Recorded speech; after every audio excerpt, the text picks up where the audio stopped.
আজকে আমি একটা ওটসের রেসিপি বানাবো।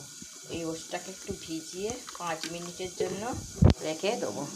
একটু ভিজে গেলে 5 মিনিটের জন্য ভিজিয়ে রাখবো।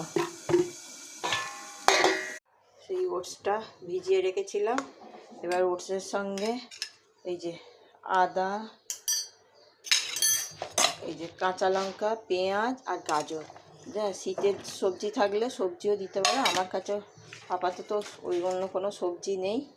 আর নুন, হলুদ দিয়ে এটা ভালো করে মাখিয়ে নেব। তারপর এর সাথে ডিম অ্যাড করব। এই যে 2টো ডিম, যে একটা রয়েছে আর এই একটা, 2টো ডিম অ্যাড করব। এক হাতে ফোন তো অসুবিধে হচ্ছে, একটু রাখ। 2টো ডিম, পেঁয়াজ, কাঁচা লঙ্কা, নুন, হলুদ, আদা বাটা দিয়ে মাখিয়ে রেখেছি। লঙ্কা এটা বাচ্চারাও খেতে পারে, বাচ্চাদের লঙ্কাটা দেবেন না, না দিলে হবে। খুব টেস্টি একটা খাবার। এটা গরম হয়ে গেছে, এতে আমি এবার একটু সাদা তেল দিয়ে দেব।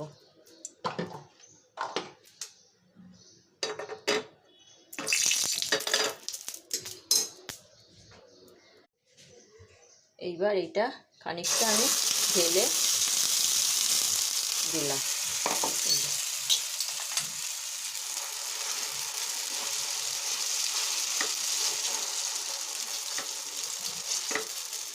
গ্যাসের ফ্লেমটা একবারে কমিয়ে দিলাম, দিয়ে ঢাকা দিয়ে দিলাম। মিক্সটা হয়ে গেছে। এবার এটাকে আমি উল্টে দেবো। উল্টে দিয়ে আবার ঢাকনাটা দিয়ে দেবো, একদম মুখে মুখে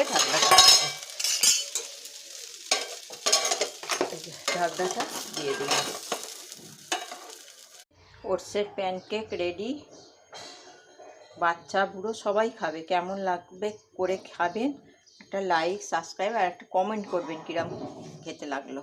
এবার বড়দের জন্য এটাকে একটু গার্নিশ করে নেব। একটু সস দিয়ে দিলাম,